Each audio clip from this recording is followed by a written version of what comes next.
고린도전서 2장 1절에서 8절 말씀.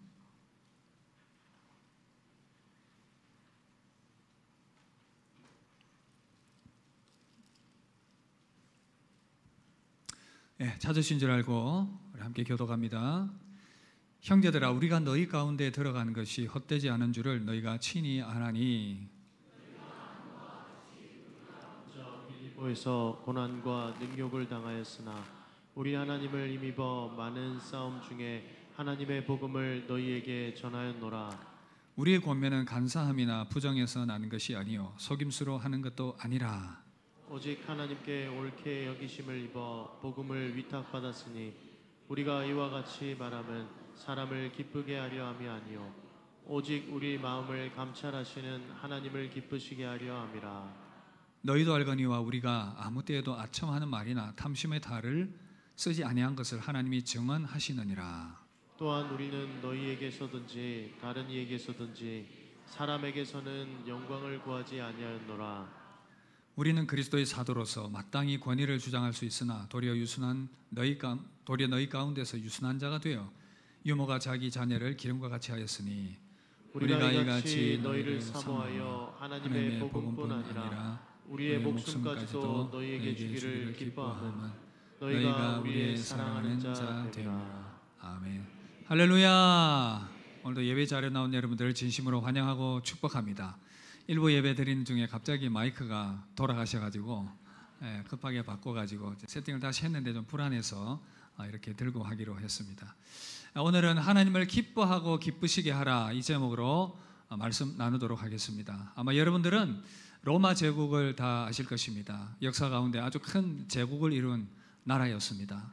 많은 주변의 나라들을 점령을 하면서 그 영토들을 확장해 나갔는데, 그 전쟁에서 승리한 장군들을 위한 특별한 그런 축하연이 있었습니다. 바로 개선 행진이지요. 전쟁에 승리한 그 장군과 병사들이 길거리에서 퍼레이드를 벌입니다. 아주 긴 행렬이 펼쳐지게 되고 그 행렬에 각각의 그런 이 축하의 행사들이 가득 채워지게 되었습니다. 여러분, 그런데 그 행렬의 마지막 편에서, 뒤편에서 크게 소리 지르던 사람이 있었습니다. 그 소리의 외침의 내용은 이런 것입니다. 메멘토 모리, 메멘토 모리. 이 의미는 죽음을 기억하라, 그런 의미입니다. 죽음을 기억하라. 이 지금 승리의 개선 행진이 이루어지고 있는데 왜 갑자기 뜬금없이 죽음을 기억하라, 이 외침이 있었겠습니까? 지금은 이렇게 승리를 외치고 기뻐하지만 언젠가 우리 모두는 다 죽게 될 것이니 겸손하라, 그런 의미 아니겠습니까? 그런가 하면 우리에게 이 유한한 생명이 있으니 남은 생애를 의미 있고 가치 있게 살아가라, 그렇게 우리가 이해하고 또 받아들일 수도 있겠습니다. 짧은 인생, 유한한 인생, 의미 있고 가치 있는 인생으로 살아가라, 그런 의미로 우리가 또한 받을 수가 있겠습니다. 그런 관점에서 본다면 사도 바울은 참 의미 있고 가치 있는 인생을 산 사람이다, 그런 생각이 듭니다. 우리가 읽은 이 말씀은 바울이 데살로니가 교회에 보낸 말씀의 편지의 내용입니다. 여기서 바울은 자신이 참 의미 있는 인생을 그동안 살아왔었고 많은 고난과 시험과 박해 가운데에서도 이 길을 갈 수 있었던 그런 이유에 대해서 이야기를 해주고 있습니다. 바울의 생애가 참 고통과 고난의 연속이었습니다. 특별히 지금 데살로니가 교회에 복음을 전할 때에, 그 교회를 세워나갈 때에 어떤 어려움이 있었는지 그러한 내용들을 좀 나누고 있습니다. 처음에 데살로니가 지역으로 들어갔을 때에 여러 교부인들과 사람들이 복음을 받아들이게 되면서 제법 복음의 효과가 나타나는 그 모습을 보면서 유대인들이 시기질투를 하게 됩니다. 그리고는 불량배들을 이끌어서 충동질해서 바울을 이제 잡으러 다니는 것이죠. 그 위협과 박해가 너무 아주 심각해서 바울은 피신을 하게 됩니다. 베레아라는 지역 주변으로 피신을 했는데 거기까지 유대인들이 피신을 했다는 것을 알고는 사람들을 떼를 지어서 바울을 잡으러 간 것이었습니다. 도저히 그곳에도 있을 수 없어서 바울은 이 아덴으로 박해를 피해서 도망을 가게 되지요. 이런 어떤 많은 어려움들과 시험들이 지나갔었고, 이뿐만 아니라 바울의 전생애를 돌아볼 때에 그의 걸음들마다 많은 박해와 고통과 어려움들이 있었던 것을 확인해 볼 수가 있습니다. 여러분, 고린도후서 11장 24절 27절에 보면 그의 생애가 얼마나 많은 어려움과 박해가 있었는지를 소개를 하고 있는데 함께 한번 읽어보도록 하겠습니다. 유대인들에게 40에서 하나 감한 매를 5번 맞았으며 3번 태장으로 맞고 1번 돌로 맞고 3번 파선하고 일주야를 깊은 바다에서 지냈으며 여러 번 여행하면서 강의 위험과 강도의 위험과 동족의 위험과 이방인의 위험과 시내의 위험과 광야의 위험과 바다의 위험과 거짓 형제 중의 위험을 당하고 또 수고하며 애쓰고 여러 번 자지 못하고 줄이며 목마르고 여러 번 굶고 춥고 헐벗었노라. 여러분 참 짠하지 않습니까? 바울의 생애가 이렇게 복음을 증거하는 걸음들마다 박해와 고통과 고난의 연속이었다라는 것이죠. 그런데 그럼에도 불구하고 이 고난과 박해 가운데서도 바울은 어떻게 그 사명들을 계속 감당할 수 있었던가? 그 내면의 동기가 무엇인가? 참 그것이 궁금합니다. 어떻게 바울은 이런 많은 고통 가운데서도 그까지 이 걸음들을 걸어갈 수 있었던가? 오늘 저와 여러분들이 이것을 한번 좀 확인해 보려고 합니다. 그래서 하나님의 음성 듣는 시간 가지기를 원합니다. 여러분 바울이 이 고통 가운데에서 박해 가운데에서도 믿음을 지키며 이 사명 감당할 수 있었던 내면의 가장 큰 동기는 바로 하나님을 기쁘시게 하는 것이었습니다. 나의 생애를 통해서 내가 하나님을 기쁘시게 해드리고 싶다. 이 열망이 바울에게 가득했던 것입니다. 오늘 말씀 2장 4절 보시면 함께 읽어볼까요?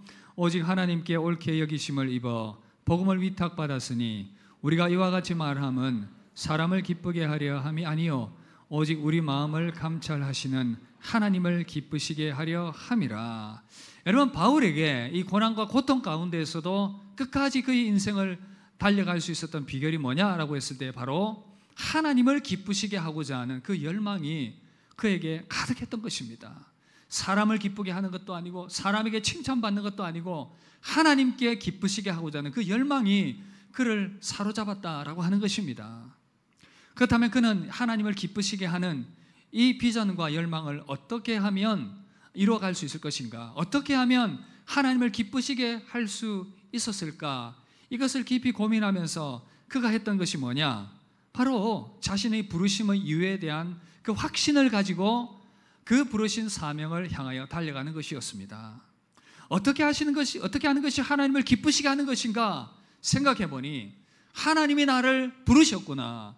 그 부르심 가운데 나는 최선을 다하여 충성을 다하는 인생을 살아가자. 그 결단이 그에게 있었고 그것을 통해서 그는 하나님을 기쁘시게 해드려야 되겠다라고 생각했던 것입니다. 여러분 보시면 4절 하나님께 옳게 여기심을 입어 복음을 위탁받았으니 그는 확실했습니다. 하나님이 나에게 복음을 위탁하셨다. 나에게 사명을 주셨다. 나는 이 일로 부름을 받았다. 이 확신이 있었기 때문에 그는 끝까지 하나님을 기뻐하시는 그 사명들을 감당할 수 있었다라는 것이죠. 복음을 위하여 부름을 받은 인생, 그 사명을 잘 감당하는 것을 나의 인생의 목적으로 한다. 나의 삶의 목표로 한다라고 확실하게 그는 마음에 새겼던 것입니다.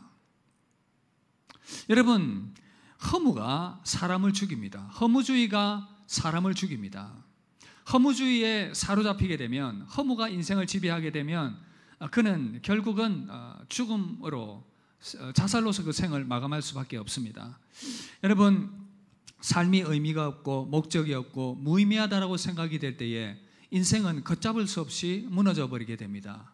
걷잡을 수 없이 내리막길로 향하여 나아가게 되고 살아있다고 하지만 죽음을 경험할 수밖에 없다는 것입니다. 그렇다면 사람들이 허무주의로 빠지는 이유가 무엇인가?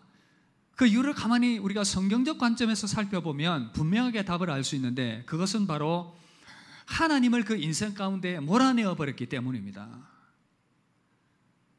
사실 세계의 그런 이 사상들과 흐름의 중심에는 서구의 사상과 흐름이 있는데 우리가 이 서구의 사상과 흐름의 변천을 보면 그 이유를 발견할 수가 있습니다. 중세 이전까지 사람들의 대부분의 생각은 하나님 중심이었습니다. 신중심적인 생각이었고 그 인생 가운데 하나님을 배제한 채로는 생각하지 않는 그런 삶이었습니다. 그런데 르네상스를 지나면서 그리고 이제 계몽주의와 계몽주의를 지나면서 이제 이성에 대한 이 사고에 대한 가치를 더 높이 두기 시작했습니다. 이제 신의 그늘에서 벗어나자 인간의 사고가 더 우위에 있다라고 말하면서 또 과학주의가 발전하면서 점점 더 사람들의 생각 가운데에서는 하나님을 몰아내고도 우리가 잘 살아갈 수 있다. 하나님 없이도 우리는 행복하게 인생을 얼마든지 의미 있고 가치 있는 존재로 살아갈 수 있다라고 생각하기 시작했던 것입니다. 그리고 또 산업혁명을 거치면서 인간의 가치에 대해서 효율과 생산성으로 그렇게 전락시켜 버렸습니다. 이런 모든 것들 가운데에서 사람들의 마음이 점점 더 하나님을 마음으로부터 몰아내면 더 행복하고 즐겁고 인생의 의미가 있어야 되는데 점점 더 허무주의로 빠져가는 것입니다. 그 이유가 무엇일까 가만히 생각해 보니까 결국은 인간의 그런 이성주의와 과학주의 이런 것들로 인생을 바라보니까 인간은 그저 이 물질에 불과한 존재인 것입니다. 물질에 불과한 존재에 어떤 의미를 부여할 수 있을까? 짐승과 다를 바가 없는데 그래서 인생에게 윤리와 가치와 삶의 이유와 목적과 방향을 이야기하기에는 너무나도 멀리 가버린 것입니다. 하나님을 몰아내어 버렸기 때문에. 그래서 인생의 그 가운데서 의미와 가치를 찾을 수가 없는 방황이 시작되었고 허무가 마음에 가득 채워지는 것입니다. 이 허무를 이겨내기 위해서 인간이 또 선택한 방법은 우상을 쫓아 살아가는 것이죠. 이 땅에 나의 배를 불리고 이 땅에서 잘 먹고 잘 살 수 있는 그 방법, 물질과 명예와 권력을 추구하는 그러한 인생들로 끊임없이 달려가게 되는 것입니다. 이 땅을 사는 동안에 그래도 내가 좀 재미있게 그래도 유익하게 가치 있게 살아야 되지 않을까라고 생각하는, 결국은 하나님을 떠난 인생이 자기를 숭배하고 자기 배를 숭배하는 그러한 형태로 전락해버리면서 점점 더 인간의 내면은 험으로 나아가게 되는 이상한 그런 결과가 도래하게 이르게 된 것이었습니다. 여러분, 미국의 철강한 앤드류 카네기가 자서전에 이런 얘기를 남겼습니다. 내가 돈을 벌기 위해 인생을 달려온 세월은 나 자신을 노예로 만든 세월이었다. 나는 돈을 벌기 위해 내 영혼을 팔았다. 집은 궁전이지만 내 마음은 감옥이었다. 역사가 아놀드 토인비가 이렇게 얘기를 했습니다. 나는 인간 문명의 흥망을 연구하며 살아왔다. 그러나 인류의 역사는 결국 무덤으로 가는 행진이었다. 그 끝을 알면서도 나는 의미를 찾지 못했다. 여러분, 이렇게 하나님을 떠난 인생의 모습들이 허무주의로 나아갈 수밖에 없는 허무와 절망일 수밖에 없다는 것입니다. 그런데 끊임없이 인생은 그 허망한 것을 쫓아 살아가고 있다는 안타까운 사실입니다. 여러분, 그러나 성경은 분명하게 말씀하고 있어요. 우리 인생은 목적 없이 지어진 존재가 아니라고요. 우리는 그저 우연히 던져진 존재가 아니라 의미와 목적을 가진 존재로 이 땅을 태어났고 이 땅을 살아가고 있다 말씀하고 있습니다. 그래서 우리는 이 땅을 태어난 이유가 있고 살아가야 될 그런 목적이 있는 존재라는 것입니다. 성경은 말씀합니다. 하나님께서 우리 머리털까지 세신 바 되었다. 참새 한 마리도 그저 하늘에서 떨어지는 바가 없다. 하물며 하나님의 자녀들인 너희들일까 보냐 믿음이 적은 자들아. 성경 그렇게 말씀하고 있어요. 하나님께는 결코 우연이 없고 하나님 안에서 우리는 목적을 가진 존재로 지음받았다. 더욱더 그리스도 안에서 거듭난 성도들은 그 목적과 방향이 분명한 존재로 부름을 받았고 그렇게 살아가게 되었다는 것입니다. 여러분, 그리스도인의 삶의 목적과 이유와 방향이 무엇입니까? 바로 우리도 바울처럼 인생의 열정을 가지고 복음을 따라 살아가는 삶, 하나님께 영광 돌리는 삶으로 부름을 받았다는 이 사실입니다. 여러분, 베드로전서 2장 9절 뭐라고 말씀합니까? 우리 이 말씀 크게 우리 한 목소리로 읽겠습니다. 그러나 너희는 왕같은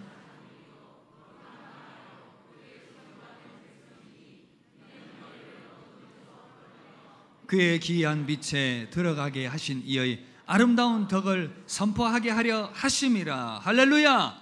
분명하게 말씀하고 있어요. 성도가 어떤 존재냐?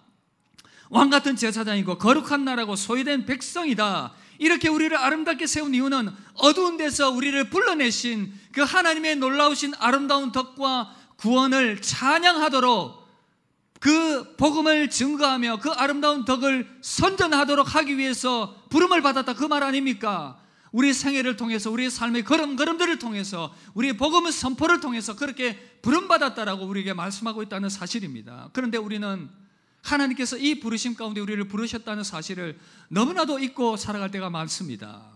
하나님이 기뻐하시는 그 생애로 우리가 부름을 받았다는 것을 기억하지 못하고 살아가는 인생들이 너무 많다는 거예요.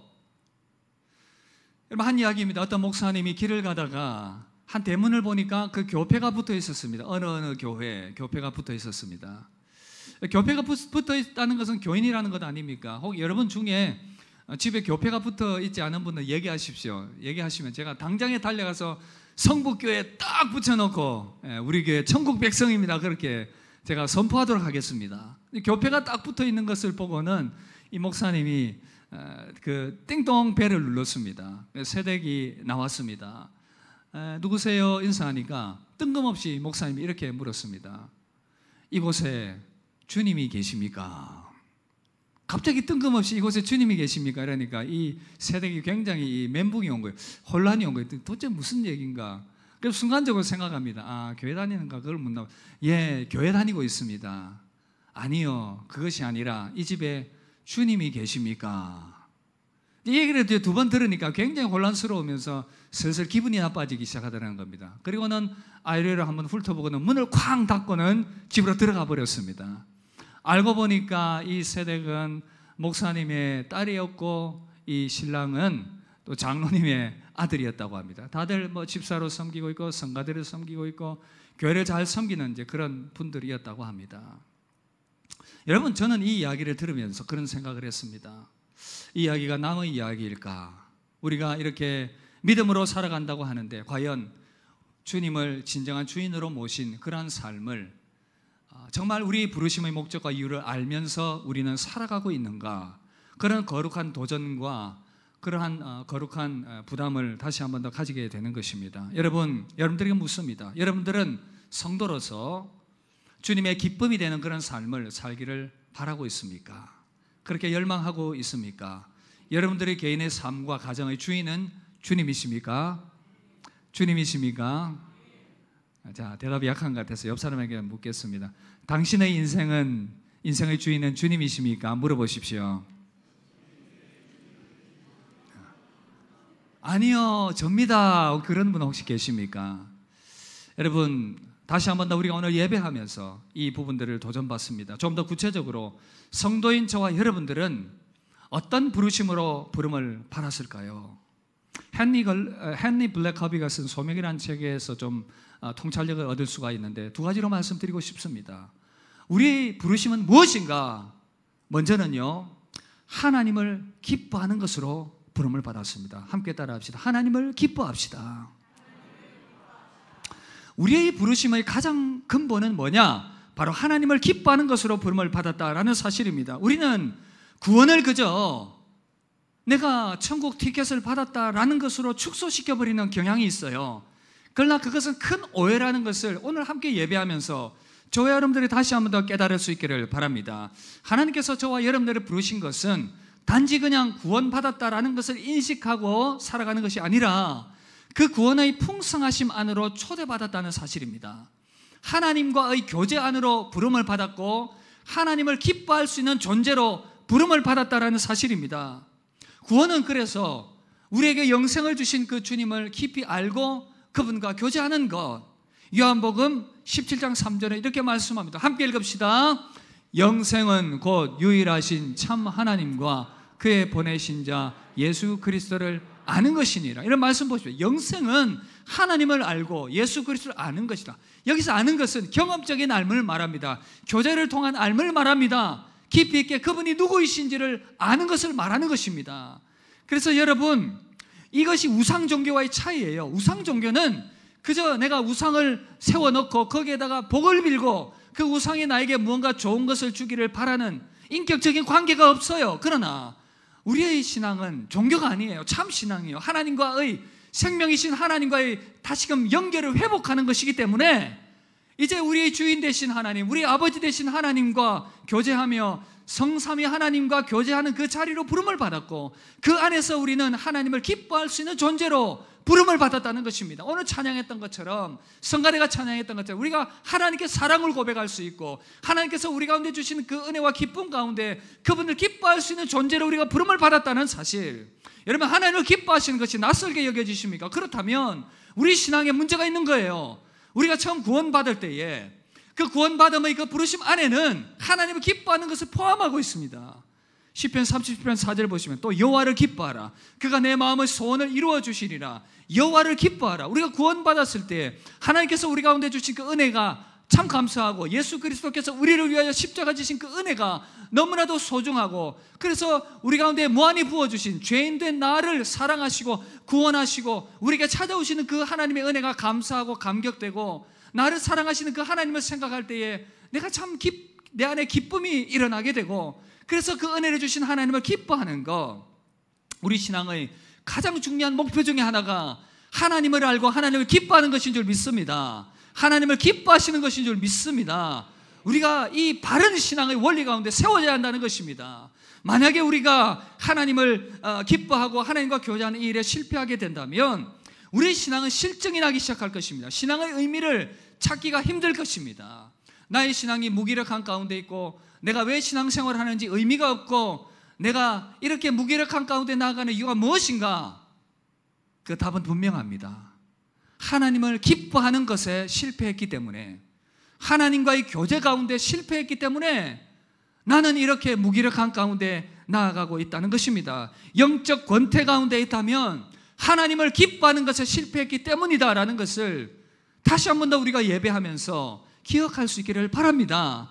여러분, 만약에 우리 안에 다시금 이러한 은혜의 회복함이 없다면 계속해서 우리는 침체 가운데 빠져들게 될 것입니다. 어떤 사람은 신앙생활 오래 했기 때문에 내가 하나님을 좀 안다고 생각하면서 기쁨의 근원 되신 그 하나님을 더 알려고 하지 않고 나의 한계 안에서 가두어 버리는 그런 분들도 계시다라는 것입니다. 얼마나 안타깝습니까? 여러분, 하나님은 우리의 한계 가운데 머무르시는 분이 아니에요. 하나님을 알면 알수록 더욱더 깊은 은혜 가운데 우리 가운데 찾아오길 원하시고, 더 깊은 풍성함으로 우리를 채워가길 원하시는데, 그것을 경험하지 못하고 누리지 못하는 안타까움, 이것이 신앙생활을 오래 하면 할수록 하나님을 더욱더 알기를 열망하지 않게 되면 될수록 나타나게 되는 부작용인 것입니다.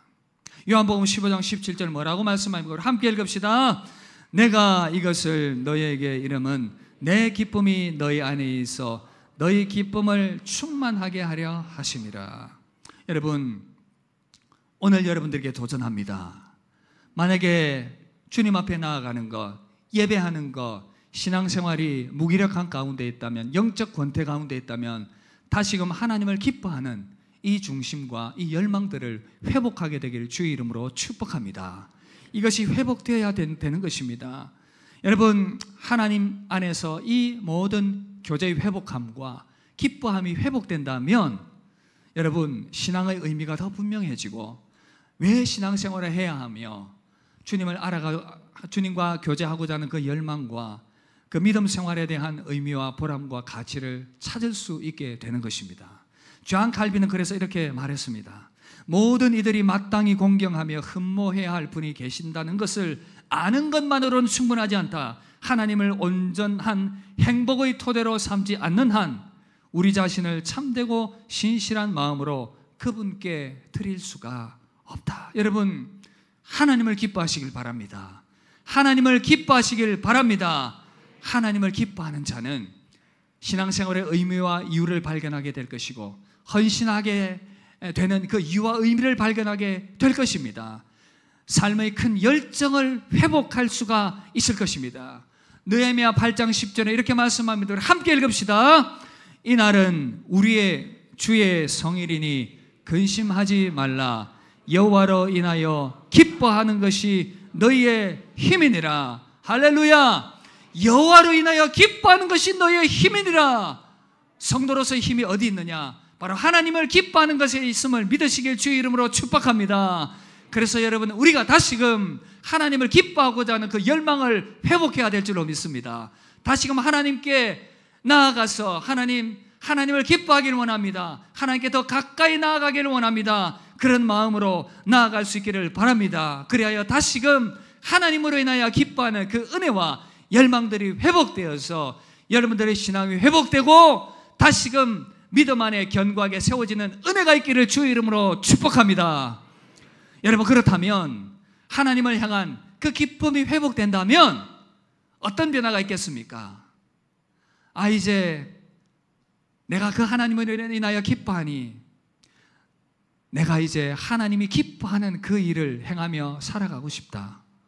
나의 생애가 하나님의 기쁨이 되는 생애가 되고 싶다. 그렇게 자연히 연결이 되는 것입니다. 사랑하는 사람을 위해서 무언가 하고 싶다. 그 열망 아니겠습니까? 여러분, 부부가 이제 결혼을 해서 참 사랑하는 그 아내와 남편을 위해서 결혼 생활을 좀 오래 한 분들에게는 적용을 하면 조금 부작용이 있을 것 같아서 이제 따끈따끈하게 금방 결혼하신 분들에게 적용을 해보면 이제 아내와 남편이 얼마나 사랑스럽습니까? 그죠? 세월이 지나도 이 마음이 있다면 여러분들의 가정은 참 복받은 가정일 것입니다. 저의 가정이 어떠냐 묻지 말라고 제가 얘기를 했죠. 그래서 여러분, 그렇습니다. 사랑하는 사람을 위해서 무언가 해주고 싶다. 여러분, 신앙도 그렇습니다. 내가 하나님을 기뻐하고 하나님을 사랑하면 하나님을 위해서 내가 의미 있는 인생, 그분이 기뻐하는 인생을 살아가고 싶다. 그런 마음이 드는 것입니다. 여러분, 하나님께서 이 땅에 이루어 가시고자 하시는 일이 있습니다. 우리가 하나님을 향한 그 마음이 회복되면 이제 하나님께서 이 땅 가운데 이루어 가시는 그 일에 자연스럽게 우리는 관심을 가지게 되는 것입니다. 여러분, 우리를 먼저 하나님께서 구원하시고 우리를 동력자 삼으시고 동력자 삼으신 우리를 통해서 하나님께서 이 땅 가운데 무언가 일을 하고 계심을 믿으시길 바랍니다. 여러분, 그래서 우리가 그 하나님의 마음을 알고 이제는 내 생애가 하나님의 기쁨이 되는 생애가 되기를 원한다. 그런 마음들을 가지고 다시금 우리 생애의 의미들을 돌아볼 수 있기를 바랍니다. 여러분, 어떤 사람들은요, 하나님이 기쁨이 되는 인생이 되기를 원합니다 라는 그 열망으로 저와 같이 전임 사역자로 주님께 그 생애를 드리는 자들도 있어요. 선교사로 전문 사역자들로서 그 생애를 주님께 온전히 드리고 싶습니다. 그런가 하면 많은 대부분의 사람들은 자신의 직업과 전문 영역 안에서 이 부르심을 받게 되는 것입니다. 모두가 다 전문 사역자일 필요는 없어요. 여러분의 각자의 삶의 영역 가운데서 하나님은 우리를 부르고 계십니다. 그 삶의 영역들 가운데서 하나님 영광 받기를 원하시고 복음이 드러나기를 원하고 계시다는 사실입니다. 교사로 부름받은 자들에게 교실은 하나님의 일터요 복음의 장이 되는 것입니다. 자동차 정비공에게 정비소는 전도를 위한 일터가 되는 것입니다. 의사와 간호사에게는 병원과 수술실이 하나님의 일터가 되는 것입니다. 법조인에게는 법정이 그렇고 공무원에게는 정부 청사가 그렇습니다. 예술인들에게는 자신의 그 예술의 전문 분야가 하나님의 아름다움을 드러내고 하나님의 이름을 나타내는 그러한 곳이 될 것입니다. 여러분, 그래서 우리는 우리 전생애가 직간접적으로 하나님의 영광과 아름다움을 드러내며 복음을 증거하는 장인 줄 믿으시길 바랍니다. 하나님께서 나를 그렇게 부르셨구나. 하나님이 나를 사랑하시니 하나님이 나에게 이러한 기쁨을 주셨으니 나도 하나님의 기쁨 되기를 원한다라고 고백하면서 우리는 그렇게 우리 생애를 하나님께 드리게 되는 것입니다. 그런가 하면 저와 여러분들은 함께 이렇게 교회로 부름을 받았습니다. 함께 교회로 부름을 받아서 주중에 각자의 삶의 영역 가운데 살아가다가 우리가 함께 이렇게 교회로 부름을 받아서 주님의 몸된 교회를 이루며 교회로 이른 우리가 함께 하나님을 기뻐하기 위해서 예배하며 함께 교제하며 함께 봉사하며 함께 힘을 모아서 복음을 증거하는 것입니다. 이 땅 가운데서 지상의 하나님의 나라를 보여주는 것, 우리 주 예수께서 이 교회를 세우셨고 우리는 그 부르심을 따라서 교회를 함께 세우라고 불러주셨기 때문에 우리의 각자의 은사를 따라서 이렇게 우리는 교회를 섬기며 하나님께 영광 돌리게 되는 줄 믿습니다. 여러분, 우리에게 이 부르심이 있습니다. 믿으시길 바랍니다. 누군가에게는 전문 사역자들로, 누군가에는 각자의 직업의 영역 가운데서 그리고 교회를 함께 세우라고 불러주셨다는 이 사실, 여러분 이 사명을 꼭 붙드시기를 주의 이름으로 축복합니다. 그렇다면 우리는 언제 이 사명을 감당해야 하는가? 언제 이 사명을 감당해야 하는가? 일주일 뒤에요? 한 달 뒤에요? 1년 뒤에요? 아닙니다. 우리는 즉각 이 부르심에 응답해야 될 줄로 믿습니다. 함께 따라합시다. 즉시 하나님을 기쁘시게 합시다. 옆 사람에게 또 한번 격려합시다. 성도님, 지금입니다. 성도님, 지금입니다. 여러분, 주님의 부르심 따라 주님의 기쁨이 되는 삶을 살아가는 것은, 목사님 제가 제자훈련 받고 난 뒤에요, 목사님 제가 1년 뒤에요, 2년 뒤에요, 여러분 그렇게 하다가 지금까지 오지 않았습니까? 예수님을 믿는 즉시 그 변화로 나아갈 수 있습니다. 여러분 오늘 말씀해 보시면 데살로니가 교회가 그러했습니다. 바울이 3주밖에 설교를 못했고 복음을 전하지 못했어요. 그런데 그곳에 교회가 세워졌습니다. 그리고 이 서신서를 보내는 시점은 불과 1, 2년 뒤밖에 안 됩니다. 그런데 여러분 놀라운 사실은요, 데살로니가 교회 성도들의 믿음이 너무나도 놀랍게 성장했고 성숙했다는 것입니다. 그들 가운데 있는 우상을 버렸다고 말합니다. 참되신 하나님만을 소망하고 바라봤다고 말합니다. 형제 사랑의 아름다운 실천들이 나타났습니다. 주님의 재림에 대한 그 간절한 열망과 소망들이 그들 가운데 있었습니다. 그들이 교회 일꾼으로 든든하게 세워졌고 이 모든 것들이 아가야를 비롯한 모든 주변 지역에 소문이 났다라고 말하고 있습니다. 여러분, 그들이 세워진 지 얼마 되지 않아서 이렇게 아름다운 교회 일꾼으로 세워졌습니다. 여러분, 우리는 어떠합니까? 우리 모습 한번 돌아봅시다. 여러분, 이들이 어떻게 이 일이 가능했는가? 일이 언제 어떻게 이렇게 가능하게 되었는가? 먼저는 그들이 복음을 제대로 이해했고 만났기 때문입니다. 하나님의 은혜로 내가 이렇게 억만 죄악 가운데 구원받아서 하나님의 사랑을 받게 된 존재가 되었다. 하나님의 기뻐하는 존재가 되었다. 그로 말미암아 하나님을 기뻐할 수 있는 그 열망들이 그들 가운데 일어났고요, 하나님의 성령께서 그들 가운데 복음이 증거될 때에 말로만 이런 것이 아니라 놀라운 변화의 능력으로, 보시면 능력과 성령과 큰 확신으로 되었다. 데살로니가전서 1장 5절 뭐라고 말씀합니까? 우리 이 말씀 함께 읽읍시다. 이는 우리 복음이 너에게 말로만 이런 것이 아니라 또한 능력과 성령과 큰 확신으로 된 것임이라. 여러분, 데살로니가 교회 성도들이 어떻게 믿음을 가진 지 얼마 되지도 않았고 이렇게 세월이 짧은데도 불구하고 아름다운 믿음으로 세워질 수 있었던가? 복음을 말로만 받은 것이 아니라 능력과 성령과 큰 확신으로 말미암아 되었다라는 것입니다.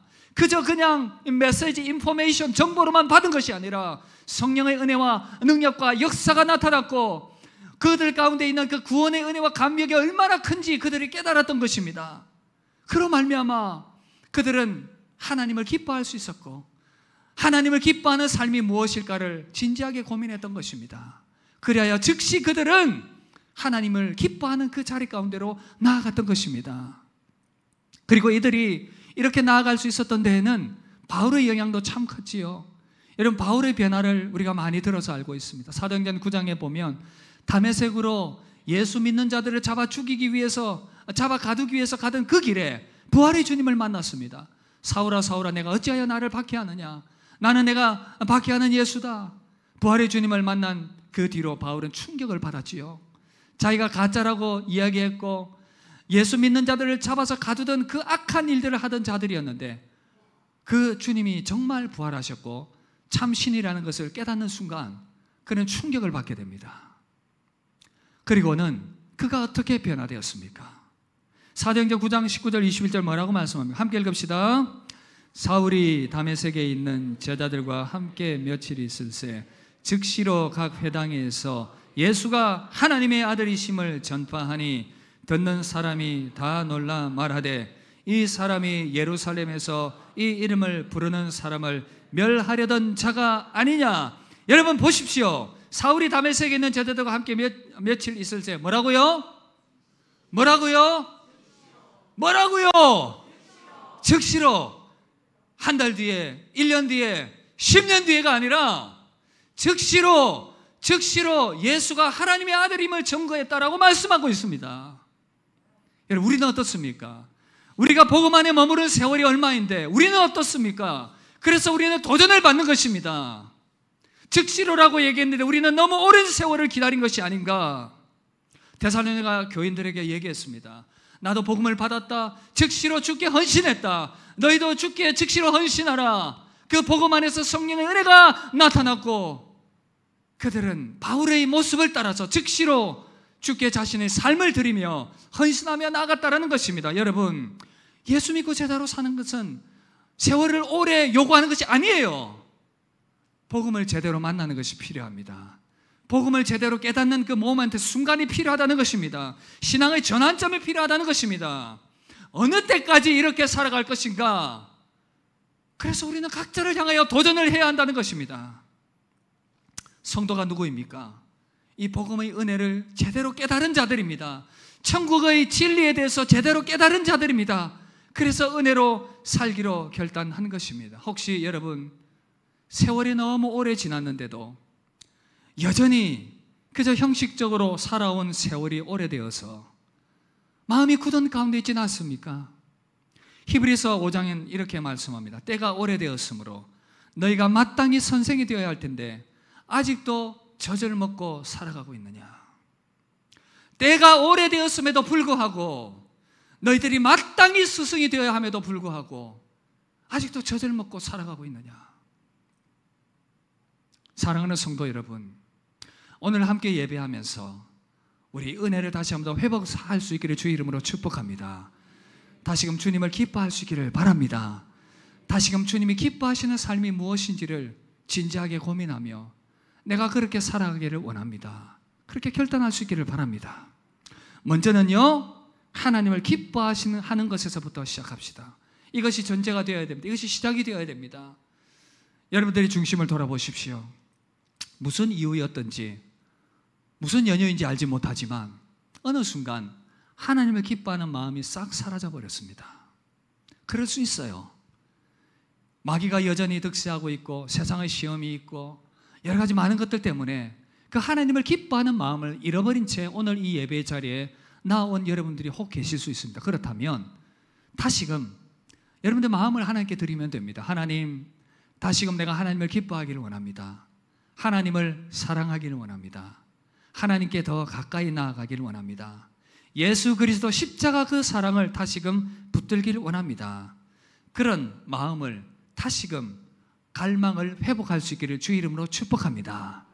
그렇게 나아가시면 하나님은 여러분들을 반드시 붙드실 것입니다. 그래서 우리 먼저는 하나님을 기뻐합니다. 이것을 회복해야 합니다. 그런가 하면 우리는 다시금 주변을 돌아보면서 하나님이 기뻐하는 그 삶으로 내가 나아가기를 원합니다. 그 열망을 가지고 여러분의 삶을 하나님께 드리실 수 있기를 바랍니다. 저는 신앙생활 한 지 얼마 되지 않아서 우리 교회에서도 그 증거들이 많이 계세요. 믿음 안에 든든히 세워지며 복음을 증거하며 아름답게 세워져 가는 모습들을 보면서 우리 모두가 도전받는 것 아닙니까?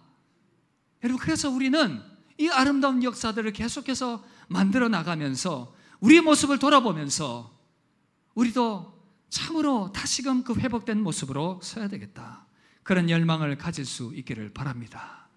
다시금 가정에서, 주변 가운데에서, 교회 안에서 주님이 기뻐하시는 그 삶의 모습으로 내가 나아가리라, 그렇게 결단하며 나아갈 때에 남은 생애가 하나님의 은혜 가운데 아름답게 세워지게 될 줄 믿습니다. 그렇게 바른 믿음으로 살아가는 저와 여러분들 되시기를 주의 이름으로 축복합니다. 말씀 마무리하려고 합니다. 여러분, 바울은 참 많은 고난과 고통 가운데서도 변함없이 그에게 주어진 삶의 걸음들을 걸어갈 수 있었습니다. 그 내면의 동기를 가만히 살펴보니 그는 하나님을 기뻐했고 또한 하나님의 기쁨이 되는 인생이 무엇일까를 고민하면서 그것은 바로 자기를 부르신 그 부르심을 따라서 헌신하며 살아가는 그 삶이라는 것을 깨달았습니다. 그래서 그의 평생에 나는 나의 생애 가운데 하나님의 기쁨이 되길 원합니다. 여러분들에게 도전합니다. 하나님은 여러분들을 무엇으로 어떻게 부르고 계십니까? 다시금 여러분들의 삶의 자리 가운데서 하나님의 그 부르심에 귀를 기울이시고 마음을 결단하실 수 있기를 바랍니다. 바울은 그 아름다운 부르심의 생애들을 끝까지 달리고 난 이후에 이렇게 고백했습니다. 함께 읽을까요? 디모데후서 4장 7절 8절 함께 읽겠습니다. 나는 선한 싸움을 싸우고 마치고 믿음을 지켰으니 이제 후로는 나를 위하여 의의 면류관이 예비되었으므로 곧 의로우신 재판장이 그날에 내게 주실 것이며 내게만 아니라 주의 나타나심을 사모하는 모든 자에게도니라. 여러분, 사도 바울처럼 우리 남은 생에 아름답게 달려가실 수 있기를 바랍니다. 다시금 식었던 하나님을 향한 사랑과 기쁨을 회복하시길 바라고, 다시금 그 기쁨 가운데에서 주님, 그렇다면 주님이 기뻐하시는 내 삶의 작은 일들이 무엇일까? 대단한 일 말하는 것 아니겠지요. 그 소명들을 깨닫고 발견하여서 그렇게 남은 생에 달려가면서 대단한 인생 아닐지라도 오직 우리의 유일한 청중 되신 그 주님을 바라보면서 기뻐하면서 우리 생애를 드리는 저와 연물 되시기를 주의 이름으로 축복합니다. 우리 들은 말씀 생각하면서 우리 고백을 가지고 한번 찬양합시다. 주님, 내가 주님 기쁨 되길 원합니다. 우리 그 고백 가지고 함께 찬양합시다. 나 주님의 기쁨 되길 원하네. 내 마음을 새롭게 하소서. 새 부대가 되게 하여 주사. 주님의 빛 비추게 하소서. 내가 원하는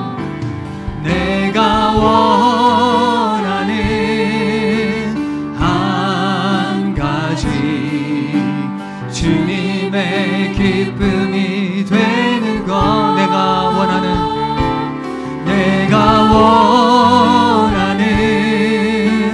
한 가지, 주님의 기쁨이 되는 것. 겸손히 우리의 마음을 주께 드립니다.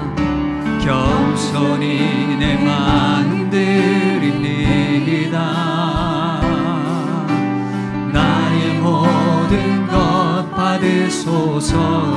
나의 마음 깨끗게 씻어주사. 나의 마음 깨끗게 씻어주사. 주의 길로 행하게. 우리 마음의 고백을 담읍시다. 내가 원하는 한 가지, 주님의 기쁨이 되는 것. 내가 원하는 한 가지, 주님의 기쁨. 우리 한 번 더 고백합니다. 내가 원하는 한 가지, 내가 원하는 한 가지, 주님의 기쁨이 되는 것. 내가 원하는 한 가지, 주님의 기쁨이 되는 것. 사랑하는 성도 여러분, 우리 받은 말씀을 기억하며 합심해서 한번 기도하기를 원합니다. 여러분, 우리의 부르심은요, 그저 구원의 티켓을 위한 부름이 아닙니다. 우리의 부르심은 바로 우리를 구원하신 그 하나님을 기뻐하며 그분과 교제하며 그분과 동행하며 날마다 살아가는 것입니다. 그래서 먼저는 우리 안에 이 기쁨의 회복이 필요합니다. 기도합시다. 주님을 다시 기뻐하기를 원합니다. 어떤 연유에서든지 어떤 이유가 있을 것입니다. 내 안에 기쁨이 사라진 이유, 주님을 기뻐하시는 그 일에 실패한 이유가 무엇인지 다시 한번 더 생각하며, 주여, 그러나 주님을 다시 기뻐하게 하옵소서. 또한 기도할 때, 하나님, 우리 주님의 기쁨 되는 생애가 되기를 원합니다. 주님께서 나에게 주신 그 삶을 따라서 주어진 삶의 현장 가운데서 주님의 몸된 교회를 힘있게 섬김을 통해서 주님의 영광이 되는 나의 생애가 되기를 원합니다. 그 선한 결단 가지고 우리 기도하며 나아갑시다. 이것이 저와 여러분들 향한 부르심임을 기억하며 우리 주여 한번 부르짖고 기도하며 나아갑시다. 주여.